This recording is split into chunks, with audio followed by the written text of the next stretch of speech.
સાબરકાંઠા સહિત સમગ્ર ગુજરાતમાં આંગણવાડી તેમજ પ્રાથમિક શાળાના બાળકો માટે મધ્યાહન ભોજન માટે રાજ્ય સરકાર દ્વારા રાંધણ ગેસ અપાતો હોય છે। જો કે છેલ્લા કેટલાય સમયથી રાંધણ ગેસ ચોરીની ફરિયાદો વ્યાપકપણે વધતા સાબરકાંઠા જિલ્લાને આ મામલે આજે સમગ્ર ગેંગનો પર્દાફાશ કરી 48 જેટલી બોટલો સાથે 3 આરોપીની અટકાયત કરી જેલના સળિયા પાછળ ધકેલ્યા છે।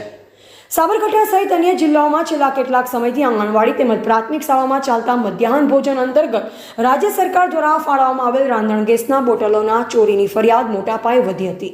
ત્યારે સાબરકાંઠા જિલ્લા પોલીસ દ્વારા મામલે ગંભીરતાપૂર્વક તપાસ હાથ ધરાવતા 3 આરોપીઓની અટકાયત કરાઈ છે, જેમાં 2 આરોપીઓ ખેડાના છે, જેઓ રાત્રિના સમયે મધ્યાહન ભોજન ચાલતું હોય તે જગ્યાનું તાળું તોડી રાંધણ ગેસ ચોરી જતા હતા। જો કે રાંધણ ગેસ ચોરીને કપડવંજમાં રહેતા અન્ય એક આરોપીને બારોબાર વેચી તગડી કમાણી કરતા હતા।